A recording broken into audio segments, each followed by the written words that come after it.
हम सब अपनी जिंदगी में कामयाब होना चाहते हैं, है ना? और बचपन से यही सुनते आए हैं कि भाई खूब मेहनत करो, सफलता जरूर मिलेगी। पर क्या वाकई सिर्फ मेहनत ही सब कुछ है? क्या ये पूरी सच्चाई है?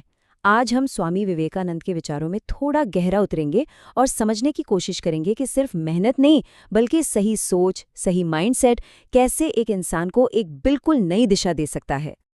ये सवाल अक्सर मन में आता है ना, कि कुछ लोग दिन रात एक कर देते हैं फिर भी कहीं नहीं पहुंच पाते, और वहीं कुछ दूसरे लोग होते हैं जो अपनी किस्मत के राजा बन जाते हैं।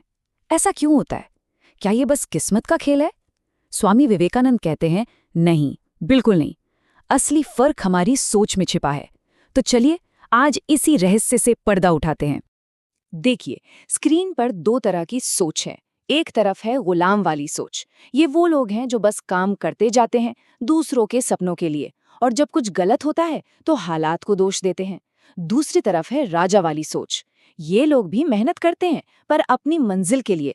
वो मेहनत को एक सही दिशा देते हैं और अपनी तकदीर खुद लिखते हैं। स्वामी विवेकानंद के हिसाब से यही वो फर्क है जो सब कुछ बदल देता है। और यहीं से स्वामी विवेकानंद की जो कोर फिलॉसफी है वो शुरू होती है। उनका मानना था कि असली लड़ाई बाहर की दुनिया से नहीं, बल्कि हमारे अपने अंदर है। ये जो मन की कमजोरी है ना, यही वो जेल है जो इंसान अपने लिए खुद बना लेता है। सोचिए, जब कोई खुद ही अपने आप को कमजोर मान लेगा तो फिर दुनिया उसे मजबूत कैसे मानेगी? विवेकानंद जी कमजोरी को पाप कहते थे। क्यों? क्योंकि ये हमारी अपनी ही ताकत का, हमारी अपनी असीम क्षमताओं का अपमान है।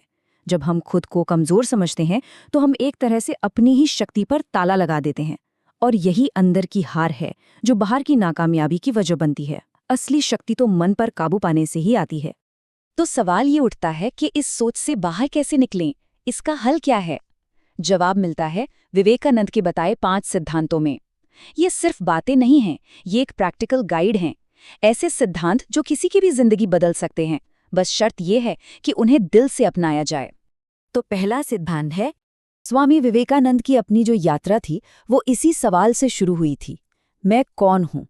उन्होंने ये महसूस किया कि असली ताकत बाहर की दुनिया में नहीं, बल्कि हमारे अपने अंदर ही छिपी है। खुद को समझना, अपने डर को, अपने सपनों को पहचानना, यही कामयाबी की पहली सीढ़ी है। अब आते हैं दूसरे सिद्धांत पर। ये एक बहुत मशहूर किस्सा है। बनारस में एक बार कुछ बंदरों ने विवेकानंद जी का पीछा करना शुरू कर दिया। वो घबराकर भागने लगे। तभी एक बुजुर्ग ने आवाज दी, भागो मत, रुको और उनका सामना करो। और जैसे ही विवेकानंद जी पलटे, सारे बंदर डर कर भाग गए।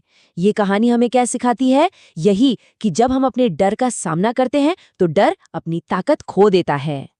तीसरा सिद्धांत, विवेकानंद जी का लक्ष्य एकदम साफ था, भारत के ज्ञान और दर्शन को पूरी दुनिया तक पहुंचाना। और इसी एक लक्ष्य ने उन्हें शिकागो की धर्म संसद तक पहुंचा दिया। जब मंजिल साफ होना तो रास्ते में आने वाली कोई भी मुश्किल बड़ी नहीं लगती। और अब चौथा सिद्धांत, जो कि बहुत बहुत महत्वपूर्ण है। विवेकानंद की असली ताकत थी उनका आत्मनियंत्रण, यानी सेल्फ कंट्रोल। उन्होंने अपने शरीर पर, अपनी बातों पर और अपने मन पर पूरी तरह महारत हासिल की थी। इसी को ब्रह्मचर्य कहा गया है। अब देखिए, इसका मतलब सिर्फ शारीरिक संयम नहीं है। इसका असली मतलब है अपनी सारी एनर्जी को, सारी ऊर्जा को एक लक्ष्य की तरफ लगा देना। और जब इतनी सारी एनर्जी एक जगह लगती है तो नामुमकिन भी मुमकिन हो जाता है। और अब 5वां और आखिरी सिद्धांत। शिकागो में इतनी बड़ी कामयाबी के बाद विवेकानंद चाहते तो बड़े बड़े महलों में रह सकते थे, पर वो कहाँ गए? वो गए गरीबों के बीच, जरूरतमंदों के बीच। उनका मानना था कि भगवान की असली सेवा इंसानों की सेवा में ही है। किसी भूखे को खाना खिलाना, किसी जरूरतमंद की मदद करना, यही सबसे बड़ी पूजा है। अच्छा, ये सिद्धांत सुनने में तो बहुत अच्छे लगते हैं, है ना? पर इनकी असली ताकत तब दिखती है जब आम लोग इन्हें अपनी जिंदगी में उतारकर कुछ असाधारण कर गुजरते हैं। चलिए, कुछ ऐसी ही सच्ची कहानियों पर एक नजर डालते हैं। सोचिए रघु के बारे में, एक दिहाड़ी मजदूर जो दिन भर पत्थर तोड़ने के बाद शाम को झुग्गी के बच्चों को पढ़ाता है। क्यों? क्योंकि उससे उन बच्चों में एक बेहतर भविष्य दिखता है। या शांतनु को देखिए, एक एक्सीडेंट में अपना पैर गंवा दिया, पर हिम्मत नहीं हारी और अनाथ बच्चों के लिए एक पूरा संगठन खड़ा कर दिया। और रवि, एक चाय वाला जो हर ग्राहक से इतनी हमदर्दी से मिलता था कि उसकी छोटी सी दुकान एक मशहूर कैफे चेन बन गई। ये कहानियां हमें क्या बताती हैं?